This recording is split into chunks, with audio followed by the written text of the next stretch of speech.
number of you may have heard or may have seen details, not in full, some detail of what the Attorney General, Dr. Dominic Ayeni, had to share. He's described this one as a rumble in the jungle because the money per what it is that he's seeing is far in excess of Comrade Dubois Haynes, which is currently in court. He calls this one rumble in the jungle. 78 million CDs in excess. Properties spread across the country, quite being honest. I'm talking about the buffer stock revelations as was made or laid bare yesterday, and the Office of the Attorney General as well, concluding investigations in quite a number of the many issues. We're going to listen into the Attorney General, and then when we return, I'll try and run you through some of the highlights of his presentation outside of what it is that we'll be hearing, because there are other investigations as well, which he provided details on.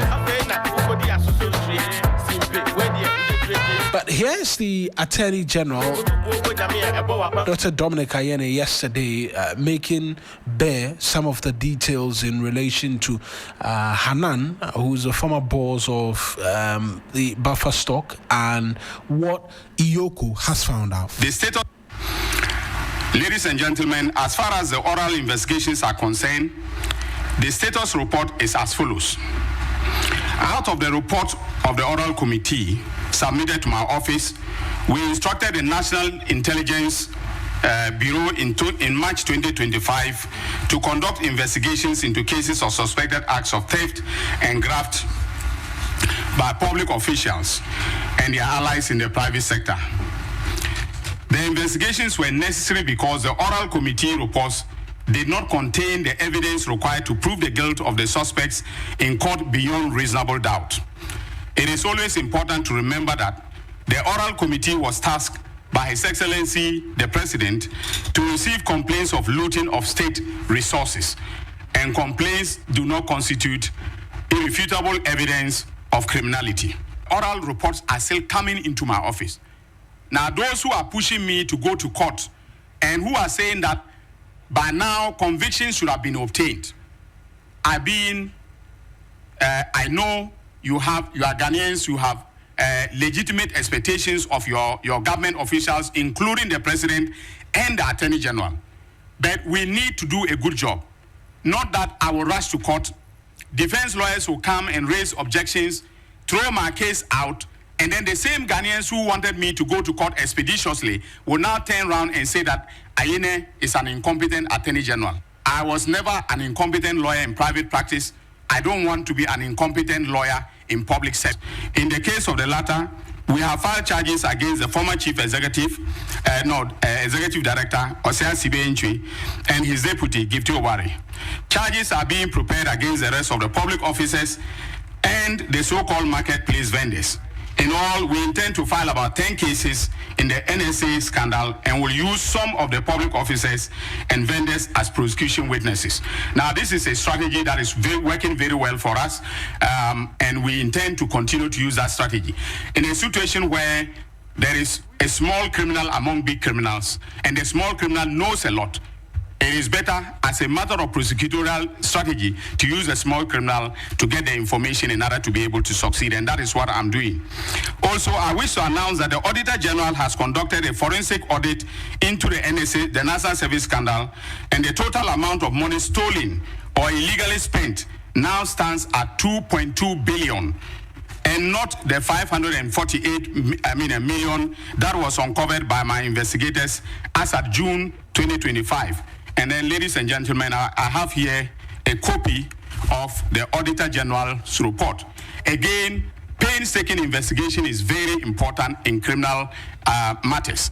And so, based upon what the Auditor General has done, and this is a forensic audit, okay? Forensic audit means that they've gone beyond what ordinary, auditing would have done. And so, we are going to, based upon this, in some cases, change the charge, amend our charge sheets in order to bring fresh charges.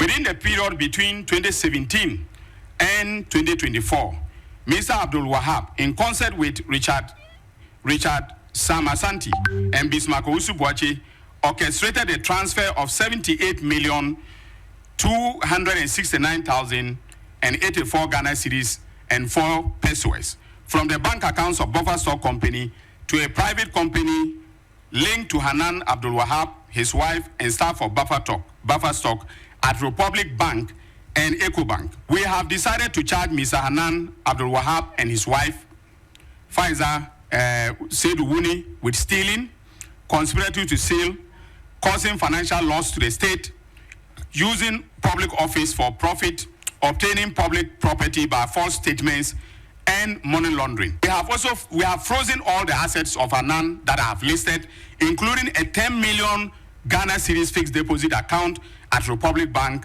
Labone branch. That is the liquid assets.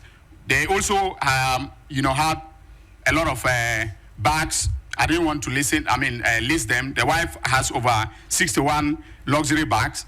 All right, name them. He himself was buying watches, some costing as much as 1.5 million Ghana cedis and so on.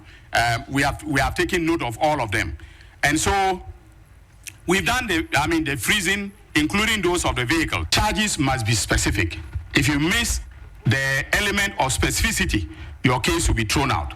And that is why I keep urging Ghanaians to be patient, because we need diligent investigation so that when I send a case to court, we don't have any doubt that criminality has occurred. Is on 92.7. So, ladies and gentlemen, prosecutions have commenced in the SkyTrain and NASA service scandals.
You hear it. You know the interesting thing, Marina? No.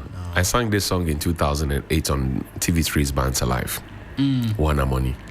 That was the first time it had been played live anywhere in the world. How many years ago is this? 2008. That's more than 10 years. So roughly, so we're looking like at 15 years. 15 thereabout, 15 years thereabout. And Sydney himself had not played it live before. He was in TV3 studios when I did Bands Alive. So when people think that I just came around, you've been there. They don't know. Work by JK. But our age here, I think we need to call him into a meeting, into a room, talk to him. I think the talk is too much. It's too much. Really? Yes. Despite the explanation he offered, that look, he's explained to us before. You know, the first time he held the press conference and explained to us, Giftawari and some other persons who had been mentioned went on social media that if you care to know, she hasn't stolen anything. You remember that? Yeah. He's talking again. Charges have been preferred. Go to court. But even in the Giftawari case, yesterday he held a forensic audit report by the Attorney General, which revealed rather that the amount believed to have been squandered, right, is more than what was captured in there. And so patience again is needed. Else they would have gone to court believing it was just 530 plus million cedis, when if as a matter of fact, they've taken their time, right, and they've realized that look, this is way more than the people of the Republic of Ghana are not looking for explanations. No, because there is a recover. All the promise is to recover. No, you recover and jail. What the people of Ghana don't want to hear this plea bargain. No, he's vowed that nobody. But he came to us earlier. I mean, because he said if there are smaller criminals and bigger criminals, the smaller criminal, as he put it, has been left off the hook, and she's going to now be a witness, helping prosecute the case. And thief be thief. No, but if the person can help you put the bigger person in, and it will so help in recovering the bigger loot as well. I think that's a strategy that works. How much money did this smaller thief steal? That I don't know, and we do not have details. Is it more than goat and plantain? I see. I catch the drift. You catch the drift because they are people have been kept in jail for stealing plantain because they are hungry. Perhaps what we should be getting is extra detail from the AG. I don't think when he says smaller criminal, it will just be that they are being left off the hook. I'm sure there will be an arrangement, but where either they are returning something or that in criminal prosecution, or they are snitching. That exactly, if you want to term it that, because it happens elsewhere. Chalemar thief be thief. This explanation will not work. Thief be thief. Because others go in for lesser. I'm saying thief be thief. Right. Yeah. Matter close. Thief be thief. If you're a thief, you're a thief. You're a thief. But to help prosecute the case, and I mean, I in no way intend to be the spokesperson of the Attorney General. You cannot be. Yes. But I'm just seeking to perhaps allow the people of the Republic of Ghana are looking for scorecard. Show working. You have spoken too much. Take the people to court. Put them in the box. Ask them questions. If they are guilty, you find them guilty, or the court helps to find them guilty. If they are not guilty, let them off the hook. There's every now and then press conference, 1 hour, 2 hours press conference. Boss, we tire. I'm telling you. But I'm a supporter of the press conferences. Actually, I am not against the press conferences to let us know what is going on, but you can't be repeating the same old stories. Updates on the investigations. Do you remember fellow Ghanaians? Updates. Do you remember fellow Ghanaians? Yes. COVID. Yes. Do you know what that was used to do? Oh, we were all in this country. Electricity bills, water bills, we're all free in this water. Country. And this one, when we say we're all in this country, we speak based on facts. And when we finished, did we not pay for the water and electricity? As conveyed by the Did we not pay for the water and electricity? We did. Stop talking. Show us scorecard. That's all I'm saying. I'm speaking the mind of Ghanaians, a large majority of Ghanaians. And Abolo will say, apply common sense. Show working. That's all. So the talk there. We don't want the talk. If you insist that people have stolen, and you say that people have taken what they should not be taking, put them before the court. Put them in the box. Ask them questions. How is that hard? I'm not a lawyer, but you are a doctor of laws. How is that difficult? Put them there and ask them questions. But our legal system as well, it takes quite a while. The wheels of justice grind slowly, but in Ghana it grinds extra slowly. We are not complaining. Have you put them in the box? They are in court. So for in the instances of Gift Yowari, they are in court, so they are going to amend the charges. And the person said, "I'm sick." Abdul Wahab is expected to be charged. But the lady says I'm sick. Oh, she's been she's actually been granted bail. He provided that update as well. A bail in the sum of around 10 million cedis. How long has Ken Oforiatta been ill? He's not in the jurisdiction. But how long has he been ill? Based on what we've seen from the lawyers, quite some time. Play music. This devil's advocate job that you are doing. No. I'm not seeking to be a devil's advocate because it serves all of us our interests and our good. Fantastic. No, I have to make that point very clear. That Fantastic. It serves the interest and the good of the Ghanaian people if the fear of the Lord is put in our politicians, such that they do not go and engage in activities. Because, like I was saying this morning, look at the amount of money. And go on to Facebook and as well as on YouTube where we're streaming, because we've sought to help as well break down the number. Because yesterday the AG was running through the numbers with quite some speed, and so you might not be able to grasp the full picture. So who owns Sortina? Sortina Enterprise to Chain Homes Ghana Limited. He owns. I think the ownership is himself and the wife. Sortina Enterprise to Hausa Ventures 500,000 Ghana cedis. Sortina Enterprise to Al Karini Enterprise 23 million. 23 million. Hey. And then Sortina to. This one was his personal bank account per what to it Hanan is that Abdul Wahab 16 million plus in excess. Yeah, 16.1 million. Five-bedroom house at Chain Homes $1.6 million. 3-bedroom house at Cantonments 600,000. Plot of land at Airport Development $750,000. 17-bedroom boutique hotel at Gumani in Tamale $250,000. La. And there's more actually. 4-bedroom bungalow at Jolu. That's 4.1 million cedis. And then purchase a 0.32 acre government land at 2.5 million. And the salary was what, 28,000? Yeah. Almost under 28,000 Ghana cedi salary. Abi, I'm cool me down. It's to prick the conscience of the people. Abi, I'm cool me down.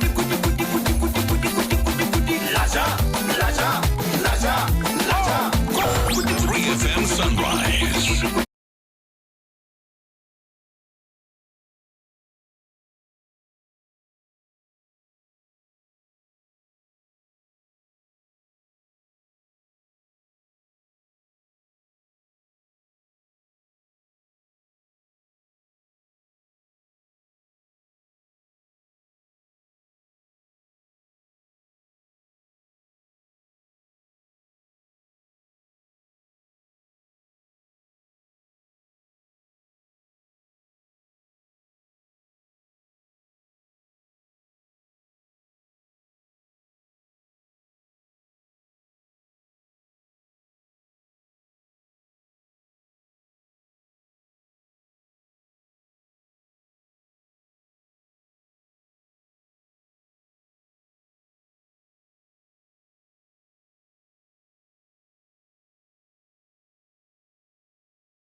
This to be preferred against Hanan and his wife a lot later include stealing, conspiracy to steal, willfully causing financial loss to the state, using public office for profit.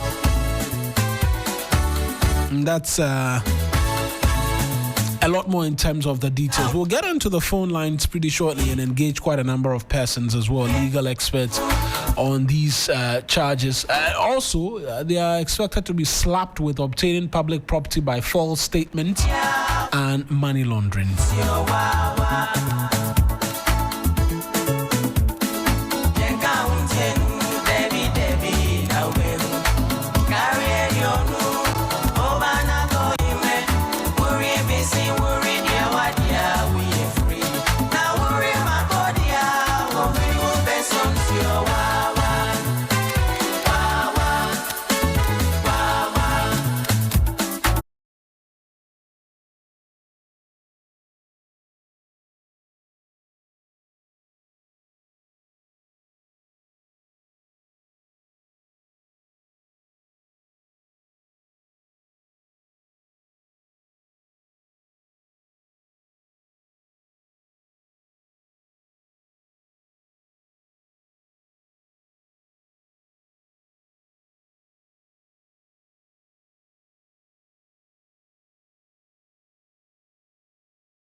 had to walk you through this morning, but most certainly we'll get a bit more in terms of expert opinion as well. We're joined on the phone lines right now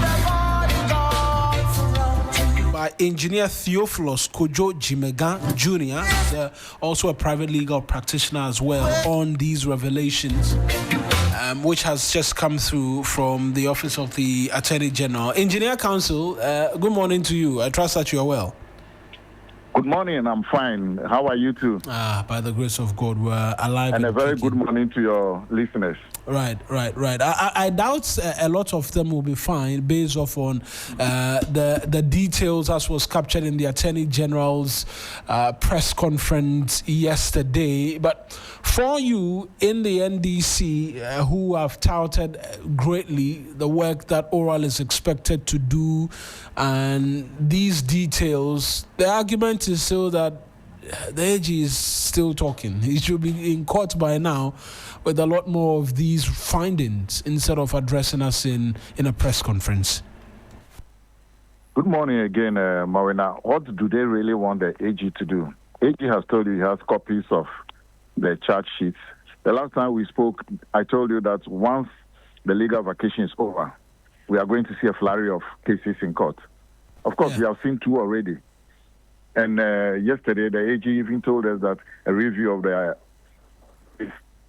scandal is about 2.2 billion Ghana cedis.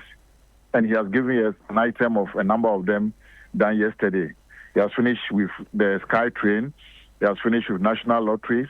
He has finished with SML. He has finished with the buffer stock and a host of others. What do they want to do? They want AG to just rush to court and the case gets thrown out, and the people plead that they have been tried already or they have been brought to court already. No, that's not what the AG wants. The AG wants to do a meticulous job. A meticulous job, but he himself tells us that he's concluded investigations.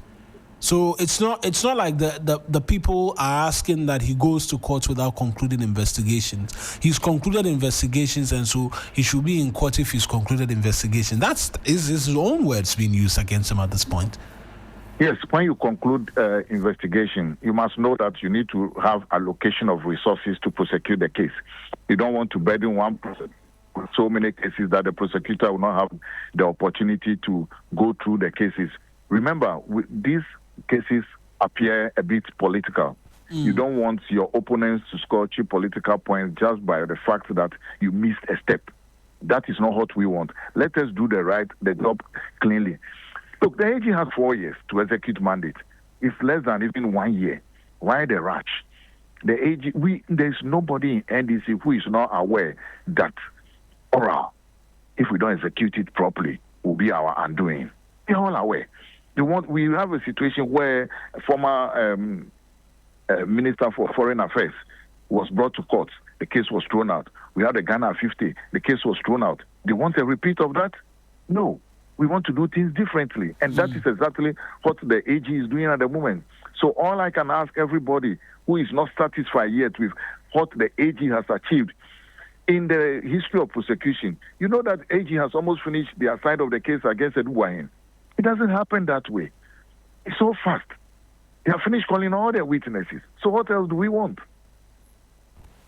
Well, the concern is the wheels of justice grinding slowly. It grinds ever even more slowly here in the country. And there's the fear that with the defense counsel as well on every side not wanting to see their clients go behind bars, there could be impediments put in the way until possibly a fresh government returns or a new party assumes the reins of governance, and then these cases are eventually discontinued amongst many other things. And so, yes, the AG says he's trying to be meticulous. He's not trying to. He's being meticulous in all of the dealings, but there's a sense of urgency that must be attached because of the legal system which we operate. And I believe you may have heard as well, a former Auditor General and a critical member of the Oral team, Daniel Domelevo, raised these concerns as well. Yes, I've heard about Daniel Domelevo's concern, and I am aware that the AG called him and told him the progress that was being made. He was talking from the point of the fact that we have given you this. What are you waiting for?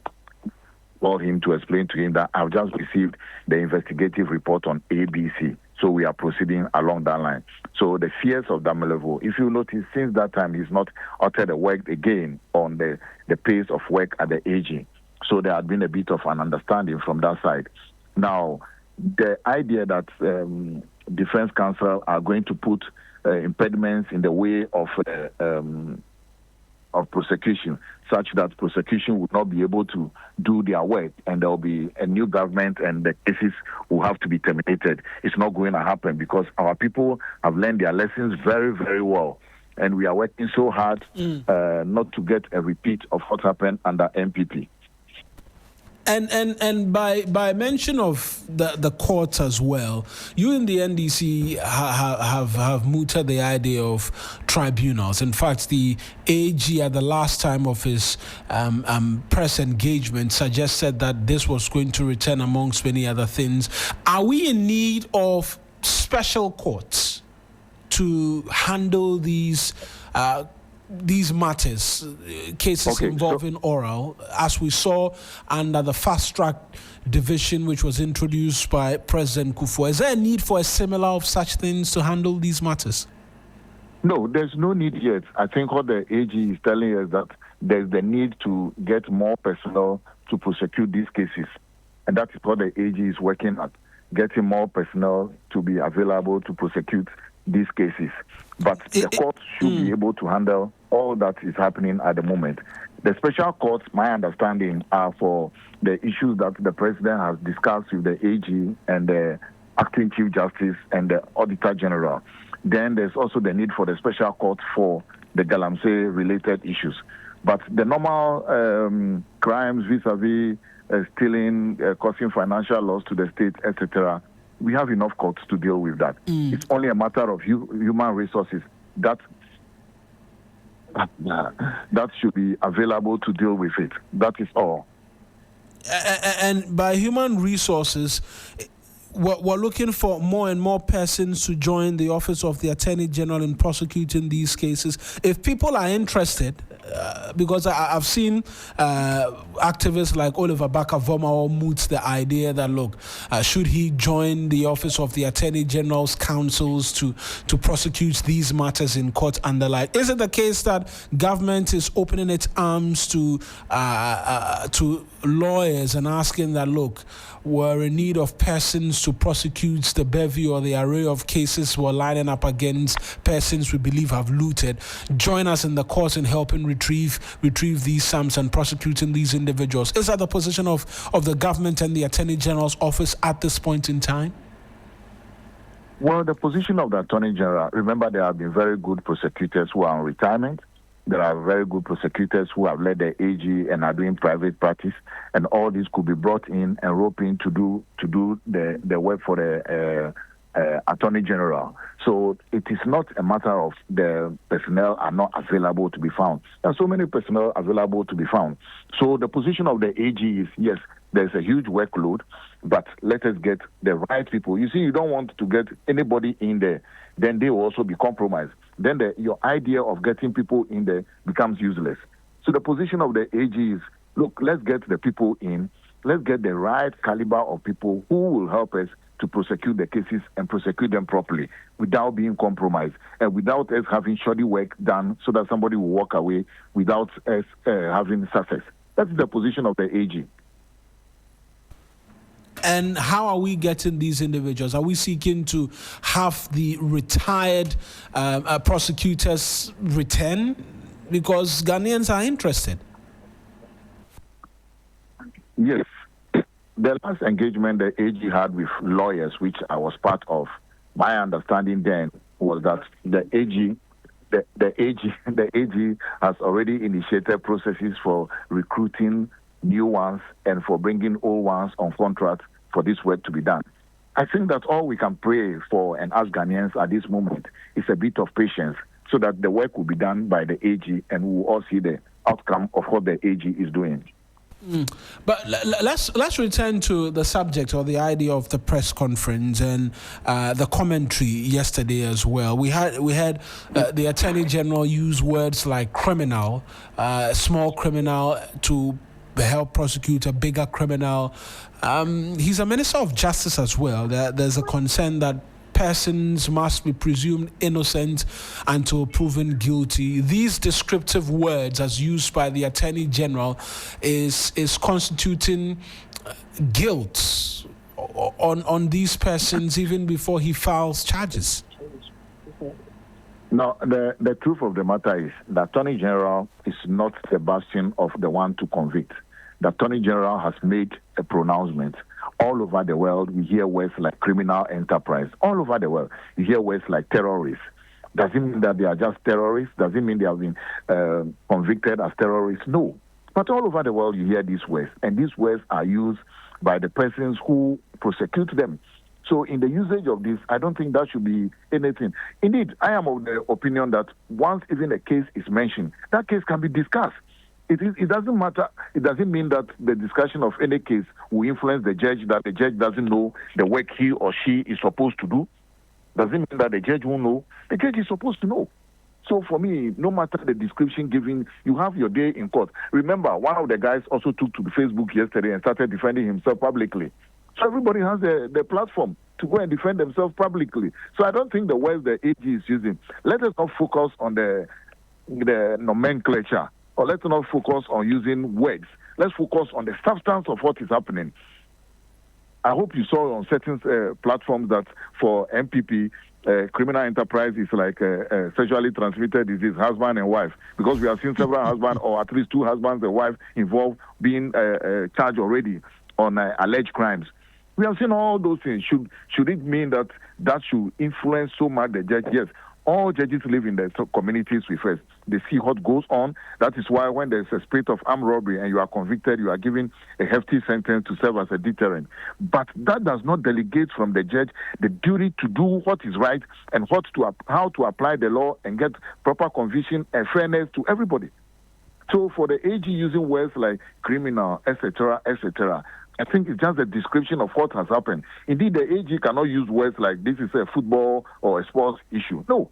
He can only use words like criminal because that is the arena where the issue is happening.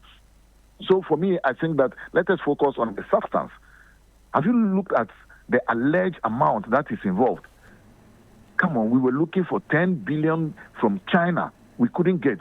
And here we are spending or we are looking for more than 10 billion. My brother, look at the ADB stroke national service situation. 30 million Ghana cedis passed through banks, transfer left, right, and center. What is the duty of the bank then? Does it mean that the bank doesn't have safeguards to even watch how those monies are transferred? These are questions even I believe that the media should be asking beyond the Attorney General. Go and ask questions beyond even the alleged suspects. Go and ask questions to the institutions involved. How can ADB They don't obey Financial Clearance Act. They don't obey Money Laundering Act. They don't obey Financial Services Act, Bank of Ghana Act. Why? How come 30 million? Let's just speak 30 million. ADB didn't generate the alleged ghost names. Fair enough. ADB didn't generate the hire purchase scheme. Fair enough. But ADB opened the door. Somebody in ADB opened the door. Somebody held the door. The monies were transferred. Without ADB making a comment, we should be going after things like that and asking those who were in charge then should also be roped in. Sorry, I'm being emotional. Because I look at the amount that is involved and it is mind-boggling. If we have so much money here, we shouldn't be going to IMF.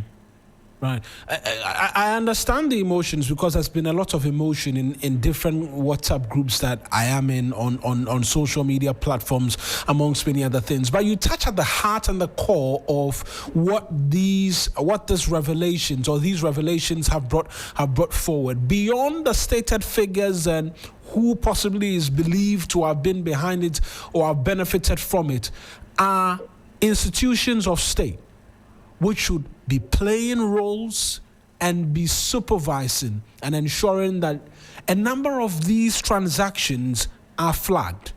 We have not seen any of these institutions mentioned in all of this work that's been done by the Attorney General and IOCO, for starters, where do they come in terms of the reform and the research that your government has promised the good people of Ghana, such that we will not be having persons within your government doing the same thing, and yet the FIC, Financial Intelligence Center, will not bat an eye.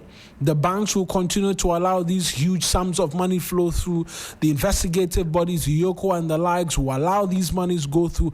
And we will only find out when a new government or a new party assumes the reins of power. Yes, the last time I was in your studio, I made mention of the fact that the NDC government appears to be boring in that we don't have a lot of scandals. So either they are doing it very well or they are covering it very well. But I want to go to the former to say they are doing it, they are working very well. They are doing all their work very well and mirroring the image of His Excellency John Dramani Mahama. Now, the idea about going after the institutions, I pray that when the day comes and that those servants, public servants, civil servants in those institutions are being taken out one by one, the media will not join the others to say that because they were MPP appointees, they are being hounded out of office.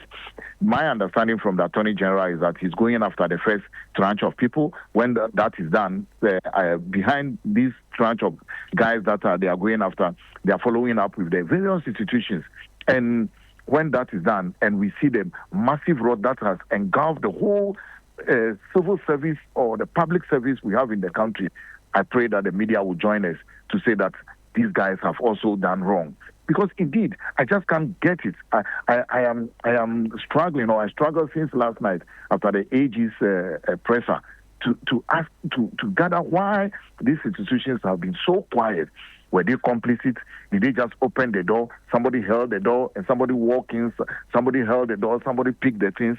No, it is not the best that we want at this stage. Not the best, but in terms of the reforms of the institution, that's the second leg of my question. What are we doing in terms of FIC? That is why if you notice the work that Professor Pesa White is doing now is more vigorous and intense than what was being done previously. So Professor Pesa White has given ultimatum to the various institutions under him, and all they are trying to do is that everybody is supposed to submit their annual reports and monthly reports, and they are following up on anything that is flagged up is immediately picked, so that we don't get to 4 years or 8 years, then these things are brought to the fore. No, we don't want to wait for that. And so what? These institutions are submitting reports, and that is enough? They are following up. Yes, SIGA is following up on their core mandates and doing literally audit on everything that they are doing, so that when there is something flagged up, you are likely to be taken on immediately. So we don't wait for 4 years before somebody picks up what is any rot or alleged rot that might come up out of the institution. Right. And for an institution like the FIC, which sits and the FIC has been helping under this administration in freezing accounts, amongst many other things, because a number of former government appointees' accounts were frozen and the likes. What's their mandate in helping the government to flag and check a number of these? And I don't just mention the FIC, I mention other investigative bodies as well, because they must come to the fore in helping government to track and trace and stop some of these diversions of huge sums of monies. Yeah, recently, if you would have noticed, maybe you might have seen it on a platform. I've seen a picture of Dr. Sremsai, Ramonacha, and then the AG himself. And the AG himself and the rest. And I've seen another picture that involves also Kojochum Buafo, all having discussion. Both IOCO and FIC are collaborating very well in terms of some of this work that is being done. And some of the things I'm telling you have been discussed widely on some of the platforms that I share with the FIC boss. And they want to make sure that persons who are involved in some of these things are brought to book. But you see, we are in early days yet. They don't want to throw all their cards out there for everybody to see what is being done, so that people who are still at their various workplaces will begin to cover their tracks. So give us a bit of time, things will begin to come out for all of us to see. A bit of time and things will begin to unravel itself. And we're still live here on 3FM 92.7. We're talking the details as made bare by the Attorney General on Abdul Wahab Hanan yesterday in reference to oral and the work that is being undertaken by the Office of the Attorney General. A number of investigations as well have been concluded, all expected to be in the courts, and soon enough, from per what the Attorney General tells us, all of these other issues will head to court. And so the expectation, Mr. Jimaga, is that by the close of this week, in the case of the buffer stock, that will be formally put before the courts. That's the expectation. Yes, that the AG informed us that it's likely to be filed today. So definitely before the weekends, we are likely to see the buffer stock guys have their day in court and defend themselves. And when that happens, I think we'll all be happy to see that everybody will have an equal playing field, so that they will all have the opportunity to defend themselves in court. Right. We'll move on to another subject matter. Mawina, I will have less than 3 minutes with you. Courts are about to start. Oh, right. You're yes. in court. You're in court for us. Yes. Fantastic. All right. Yes. So let's just wrap it up then. Since you're in court, I'll have to let you go. I appreciate you joining us this morning. That's Theophilus Jimiga, is a private legal practitioner and a member of the NDC's communication team as well. I was hoping I could pick his thoughts on some of the other matters we have tabled, because we'll be in Parliament as well on quite a number of the respective issues which have come up, whether or not the anti-LGBTQ plus bill must go through the entire process again for passage, or it was passed, hence it has to only be taken to the presidency for assent. That's come up in terms of the discussion in the legislature. But for the last hour or so, what has dominated our conversations is the findings by the Attorney General in relation to activities of buffer stock and many other things. And we will get in terms of a lot more perspective for you, legal opinions, what is expected to happen from the Office of the Attorney General, as well as the expectation from others. But Austin Bracco Powers has joined us. He's a private legal practitioner as well. He's joined us this morning for a conversation. Mr. Bracco Powers, as always, I appreciate you joining us this morning. Yeah, hello? Yes, I can hear you. I trust that all is well with you as well. Your end? We're doing well too. Yesterday we got word of a lot more in terms of the details which the Attorney General has in relation to investigations in other cases, but more importantly, what he described as a rumble in the jungle style. I want to start off the conversation with you on the press conferences, because I know your position on that. I've just got off the phone with Mr. Jimiga, where I asked him about the use of the words criminal and the likes, and whether or not it does not prejudice these individuals or declare them guilty in the eyes of the public. Where do you stand on this? Because I know you've been raising concerns about the press conference style of the AG. Let me say good morning to your listeners and those watching the show on social media and YouTube. I think my position on this style of the Attorney General is well known. I think the Attorney General is always drawing his conclusion, and it is very bad. I mean, when you get a leader of the bar make comments that that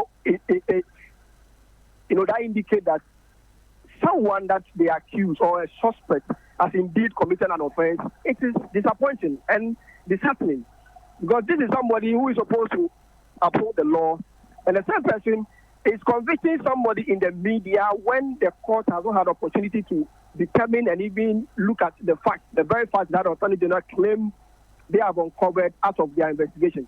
But I think the president may have to rein in on the Attorney General, because you see, it is one thing trying to feed off the expectation of your grassroots, and another thing trying to defend the law. He's supposed to be on the side of the law, not on the side of the grassroots.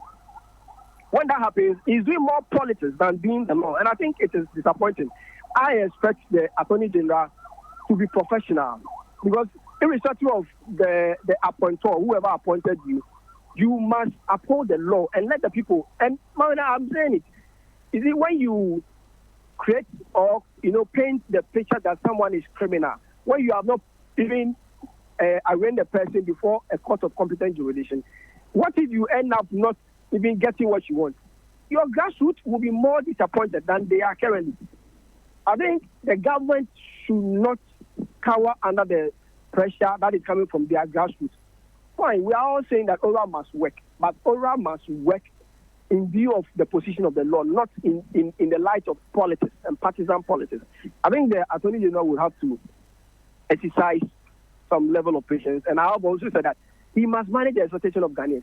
When you tell them that this is a major uncovering that you have done since you came into the office, it means that you are telling the people that with this you can secure conviction. I think for me, I want him to manage people's expectations, because the disappointment may be great, and already you have not even with all the cases that he has placed before court, he's not even in the middle of those cases. So those judicial commentaries in the media will not help him. He has to exercise and manage the expectation of the people, so that at least Ghanaians, when you are not able to secure conviction, Ghanaians will know that at least you have done your best, but not to tell them to feed off the line, and later you end up having eggs and getting disappointed. I think the Attorney General must and the president must rein in on the Attorney General. He's overdoing it. But Mr. Rako Powers, you've seen the details of the investigative report. You've seen the sums of money, and I don't say this to seek to prejudice anything, but if you were in the position of the Attorney General, having done painstaking investigation, and there's financial traces of all of these expenditures and what it was used for, amongst many other things, wouldn't you be confident going to court and hoping that with all of the evidence you've gathered, you can secure a conviction? Mawena, you can be confident. Sometimes, your evidence may give you confidence, but that very evidence will have to be determined or sanctioned by the court. Don't forget, the fact that you have evidence does not mean that the court will accept it. In our jurisprudence, there's a means of accepting evidence. If the evidence is relevant, that is a major test. If the evidence is relevant and the court deems it fit to admit those evidence, the court will do that. But what if you've chance on documents and they are not credible, and maybe the means of securing those documents are not proper before the law? Then those documents have not yet been admitted by the court. So for you can have confidence. Fine, you can have confidence in those documents. Cautious, you must be cautious, because having the document before you and feeling that the document can to grant your case does not mean that those documents have been admitted by the court. That will be a threshold that you have to satisfy in court. So as much as I agree that the Attorney General must be able to inject some level of confidence, he must have some level of confidence in his own investigation. He must also be cautious, because you are in the public. You are not before the court. It is the court that will determine the final outcome. So manage expectation. However, it is very simple. If there's any message I will give to the Attorney General, it is people's expectation. He's overdoing it. He's pumping up people's confidence, telling them that it's going to secure. But this is not going to be an easy walk in the park. This is not a walk in the park by two lovers, a man and a woman who are holding each other's hand, and they are doing whatever they are supposed to do. This is not a walk in the park. Being in court is another ball game altogether. Another party will also fight back. So you must manage people's expectations, so that when there is disappointment, they will not blame you. But when you raise them to the rooftop and they fall flat, that is where the blame game will start. So for me, He's overdoing it, and the president will have to weigh in on him. Tell him to be careful. Then, you see, the public must know. Right. Feed the public what they are supposed to know, and don't give them too much hope. That's what with this we will secure foundation. With this we secure foundation. It will not be an easy walk to freedom. In fact, I said it was not an easy walk to freedom, but this one, it will not be an easy walk over. It cannot and the fact that you say it will not be an easy walkover is one of the many things that constitutes concern for the generality of the Ghanaian populace as to how long it takes these criminal trials or criminal cases in our courts, and sometimes it doesn't allow for swift adjudication of these matters. There are those who say that you as lawyers, once somebody is accused of doing something and the defense counsels come in, then you will do all that you can, and in a very political conversation like the one that we're having, all will be done to seek to slow the progress or slow the wheel of justice until power can change hands, and then people can be let off the hook as well. That is a concern that exists. What would be your expectation as more pressure is brought to bear on the Attorney General to expedite these cases quickly? Well, that's simple. The thing is that, this antics is adopted by everyone. In fact, if you are in a matter, sometimes you have to, and it's not really a matter of trying to delay the process, but it's also a matter of trying to ensure due process is adhered to. So often than not, it will grind too slow. But be that it may, the Attorney General or strictly, the Chief Justice has the power to direct that prosecution must be done sometimes within a period of 1 year or 6 months. The Attorney General and even the judge that is just his ability to say that I'm setting, this is the timeline we are setting for ourselves to complete the matter. So the judge can determine the timelines with the parties, and they can adhere to that. But, sometimes you may determine the timelines, and there may be interlocutory applications you may have to file here, left, right, center. Those ones, if you have done that to your counsel, just is to make sure that you are not or wrongly. So whatever it takes for me to do it, I'll do it to make sure that the due process is followed. Your right is asserted in court, and you are given the opportunity to speak. So I think it must be a collaborative effort between the court and the parties before the court, so that they can arrive at just a timeless expedition, disposal of the case. Those ones, I think the public has the public. I mean, Ghanaians have genuine concern when they say, sometimes the process. It takes quite a while in the court. But the thing is that sometimes you when you want the right thing, it takes time. In fact, when you want the right thing, it takes time. So Ghanaians should bear with that. But I mean, there are cases that have been disposed of within a matter of 6 months, 1 year. The others are dragged on simply because the lawyers want to insist on the right thing, and want to make sure that their clients are properly heard and properly given an opportunity or facility, as the law says. They are given the proper facility to advance their case before the court. So, as much as Ghanaians have a genuine case, I think they should also bear with the system, because that's how the process is.